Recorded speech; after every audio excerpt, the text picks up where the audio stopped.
इन दोनों भाइयों का चरित्र सुनो, इसके सुनने से प्रभु में विश्वास और भक्ति बढ़ती है। इन दोनों में बड़े भाई श्री कोल्ह जी थे, जो संसार के विषयों से बिल्कुल परम वैराग्यवान, तामसी पदार्थ तो छूते भी नहीं थे। खाने पीने की तो बात जाने दो, हर समय भगवत नाम, भगवत रूप, गुण, बस इन्हीं का गान करते, इन्हीं के ध्यान में रहते थे।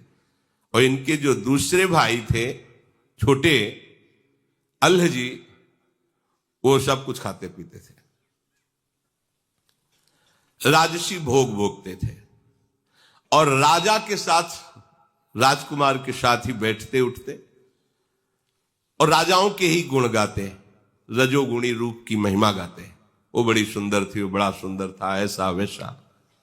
कभी वो भगवान का गुणगान करने में रुचि नहीं रख रहे थे।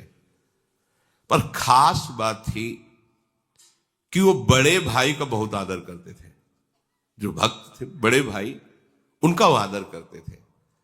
लेकिन कभी कभी भगवान की कोई चर्चा सुन लिया, कोई ऐसे पद गा दिया, रुचि नहीं।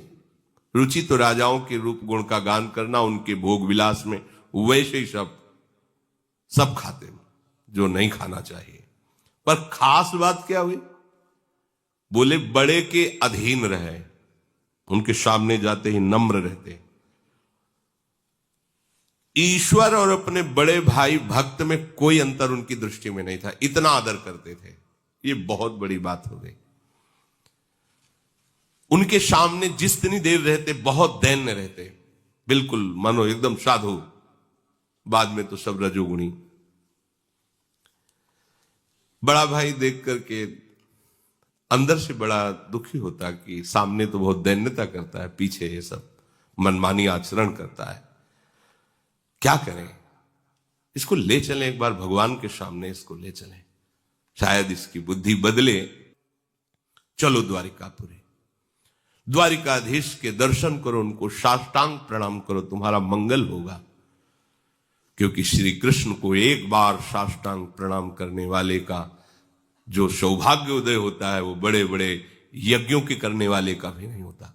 एकोपि कृष्ण कृतः प्रणामो दशाश्वमेधा भृतेन तुल्यः दशाश्वमेधी पुनरेपि जन्मो कृष्ण प्रणामी न पुनर्भवाय। एक बार श्री कृष्ण को दैन्य भाव से साष्टांग दंडवत करने वाले का कैसा लाभ होता है? बोले 10 अश्वमेध यज्ञ, अश्वमेध यज्ञ, 10 अश्वमेध यज्ञ के अवृत स्नान का, अर्थात पूर्णता का उसे फल मिलता है।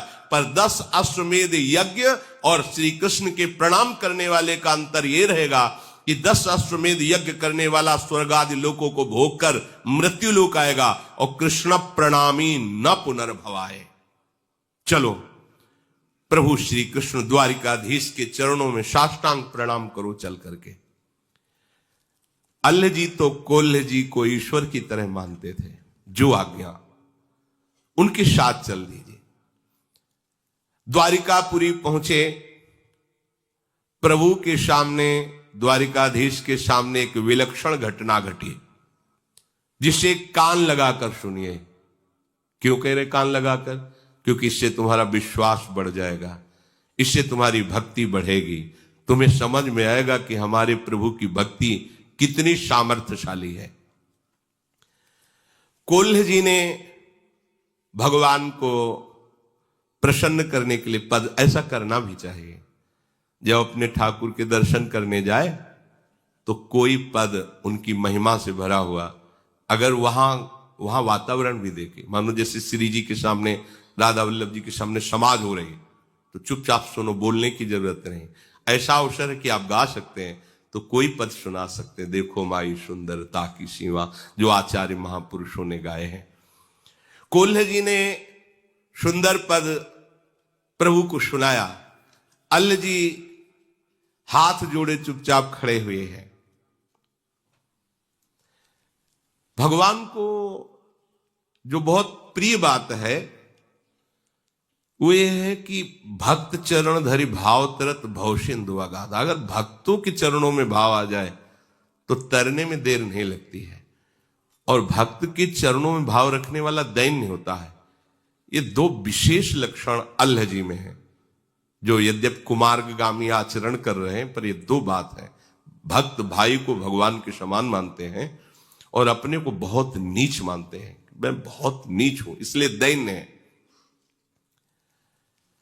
श्री कोल्ह जी ने पद सुनाया, द्वारिका के नाथ सब नाथन के नाथ प्रभु, देवन के दिव्य देव संकट सहाय हैं। ब्रह्मा शिव देव दैत्य दानो अरु मानवादि, सब ही के रचैया और सब में समाये हैं। कारज के कारण ओ तत्वन के तत्व आप, माया के अधीश ईश अलख लखाए हैं। महिमा महान गावे वेद और पुराण, कुल पार नहीं पावे हारी शीश को नवावे हैं। द्वारिकाधीश को पद सुनाने के बाद कहा, भाई तो भी तो बहुत बढ़िया गायक है, राजाओं की सभा में गाता है, देख सुना द्वारिकाधीश को। वो सुख चाहते हम कैसे सुनाए, हमारे अंदर तो भक्ति ही नहीं है। जिससे प्रभु प्रसन्न होते हैं वो बात ही हमने नहीं, हम जब कह रहे हैं तो सुनाओ ना। तो उन्होंने प्रभु की ब्रज लीला संबंधी पद सुनाए। बड़ा सुंदर उनका स्वर था, क्योंकि राजाओं की सभा में तो सब रजोगुणी काम था। द्वारिकाधीश के सामने बड़े भ्राता भक्त की आज्ञा हुई तो गाय, गलीन में गोकुल की गासी गासी गोपीन को, गोरस ओ गोरस को दान ले सिहायो है। सगरियल बेलीन को नवल नबेलीन को, गाय के गवायो अरु नाच के नचायो है। अबुलान आन मान प्राण की हरन हारी, बांसुरी बजाए घर बार भूलवायो है। ये जशुदा के छैया, ये रास रंग के रचैया, भैया नेह की नदी में तय नहायो और नहवायो है। देश विदेश के देखे नरेशन रीझिक को जो बूझी करेगो, याते तने तन जात गिरो गुण, सौ गुण अवगुण गाठी परेगो। बांसुरी वारो बड़ो रिझवार है, श्याम जुने को सुधार ढरेगो। ये लाड़ी लो छैल छबीलो अहीर को, पीर हमारे ही की हरेगो। वाह वाह वाह, द्वारिकाधीश बोल पड़े, वाह वाह। सब आश्चर्यचकित हो गए प्रभु के श्री विग्रह से। साक्षात द्वारिकाधीश बोल पड़े, वाह वाह। ब्रज की लीला, प्रभु चित्त चोर के भी चित्त को चुराने। महामहिम श्री जगन्नाथ जी का जो आप रूप देख रहे हैं, ब्रज लीला श्रवण का परिणाम है। प्रेम विकल विह्वल स्वरूप जो जगन्नाथ जी का है, ये ब्रज लीला महाप्रेम स्वरूप है। प्रभु ने हुंकार भरी, वाह। कोल्ह जी ने गाया, द्वारिका के नाथ हो सब महिमा। जब अल्लाह जी ने गाया, पूरा मंदिर आश्चर्यचकित हो गया कि वाह वाह वाह। पहला आश्चर्य, क्योंकि आज तक कभी कोल्ह जी के सामने कोई भागवतिक चमत्कार नहीं प्रकट हुआ था। अल्लाह जी कभी दर्शन करने नहीं आए थे, वही उपद्रव रजोगुणी। पर आज दर्शन करने आए, भगवान ने वाह वाह कह दिया। पहले ही चुभा, एको बार हम इतना आए, रोज आए, दर्शन किए, गाए, कभी वाह वाह नहीं। हम तो जानते हैं ना, आप भी जानते हो कि शराब वो सब वाह वाह वाह, चलो ठीक, थोड़ी तसल्ली। अब दूसरा प्रोग्राम, माला और प्रसाद, जाओ जो अंग सेवन से पहनाओ जाके अल्लाह जी को। नजदीक गए, अल्लाह जी किसका नाम? जी, ये माला दो। नहीं नहीं, हमें नहीं दी होगी, मैं तो नीचा आदमी हूं, गंदा आचरण करता हूं, ये मेरे भाई को दी होगी, ये जन्म से भगवत भक्ति में लगे हैं, प्रभु के इन्हीं के चरणों के हम आश्रित, इनको दे। नहीं नहीं, भगवान ने नाम लेकर कहा अल्लाह जी को देना। अल्लाह जी तुम्हारा नाम? हाँ, माला पहना दी, प्रसाद। अब तो कोल्ह जी की दृष्टि बदल गई और भगवान की तरफ प्रणय कोप से देखेगी, मतलब अपमान ही करना था तो थोड़ा हल्का करते, इतला कि हम इतला गाते रहे, कभी वाह वाह नहीं कहा, और इसने गाया और माला प्रसादी हृदय में एकदम। इनको नहीं दिया, आपको दिया है, आपका अल्लाह जी नाम पहला। ये है, थोड़ा भी अगर कहीं दासत्व में कमी रह जाती तो ये बात आ जाती है। अरे हमारे स्वामी हैं, यहां प्रसन्नता होनी चाहिए कि हम लिवा के लाए, तो इस नाते से प्रभु कितना इसको आदर दे रहे हैं। प्रभु दयो पे नया ही दयो, बड़ो अपमान भयो। ये बात समझनी है यहां कि हम जिनके शरणागत हैं उनके द्वारा की हुई कोई भी चेष्टा हमारा अपमान नहीं हो सकती, हमारा सम्मान है। पर वो समझ नहीं पाते, हम कहीं ना कहीं अपने अहम को बचा के रखते हैं। ध्यान देना, इसे मिटाना होगा, नहीं आप अपने स्वामी के ही प्रतिकूलता का चिंतन करने लगेंगे। जिनकी शरण में उन्हीं की प्रतिकूल किया कराया, फिर सब रुक जाएगा। इसलिए सावधान रहें। यद्यपि पतन नहीं होगा, पर काहे को जलोगे, समय बर्बाद करोगे। 15वें अध्याय में भगवान जो परम पद आरूढ़ का लक्षण करे, तो निर्माण पहला शब्द, मान रहे सबही मान प्रद आप अमानी। और ये मान रोग जीवत्व को पुष्ट करता है, देहाभिमान को। और जहां आप महापुरुषों का सानिध्य प्राप्त किए, तो महापुरुषों के समान आपको मान मिलेगा, क्योंकि उनके सानिध्य में वो सम्मान जब हम स्वीकार कर लेते तो मान का रोग बढ़ जाता है। और जब महापुरुष देखते हैं कि ये तो मान से रोगी हो रहा है, तो फिर उसका ऑपरेशन होता है, तब वो उसी के प्रतिकूल हो जाते हैं। जैसे छोटा बच्चा स्नान कराने के लिए मां ले जाती तो बुरा समझते हैं कि हमें खेल से हटा करे, क्यों ऐसा नहीं होना चाहिए। इस पर सुधार मन को, अंदर की बात है, बाहर की नहीं। बाहर से आपके आचरण दैन्य हो सकते हैं, पर अंदर से आपकी वृत्ति अनुकूल और दैन्य होनी चाहिए। इनको अंदर से बहुत बुरा लगा। बचपन से भगवान का भजन कर रहा हूं, आज तक शाबाशी नहीं दी, आज तक माला प्रसाद। ये छोटे भाई ऐसा, दयो पे नया ही दयो। ऊपर से पुजारी यही करे कि आपको नहीं दिया, इनको दिया है। दयो पे नया ही दयो, बड़ो अपमान भयो। गयो बूढ़ो सागर में दुख को न पार है। बूढ़त ही आगे भूमि पाई चलो झूमी। प्रीति सो अनीति भूले, नाही मानो तरवार है। सो ही आए लेन हरिजन, मन चैन झिल्यो। मिल्यो कृष्ण जाय पायो, अति सुख सार है।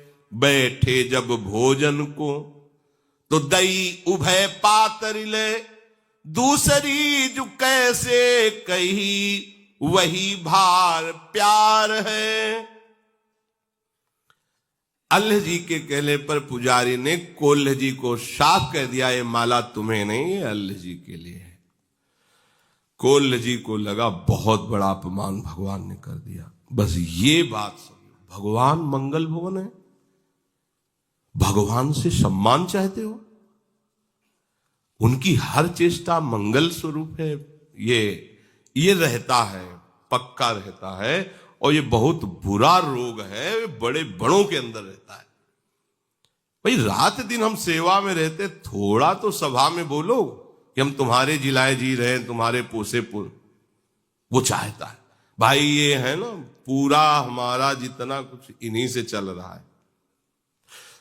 नहीं नहीं, हम तो आपके इशारे से चल, पर अंदर जो फुलरा चढ़ा वो गिराएगा तुम्हें, ये पक्का।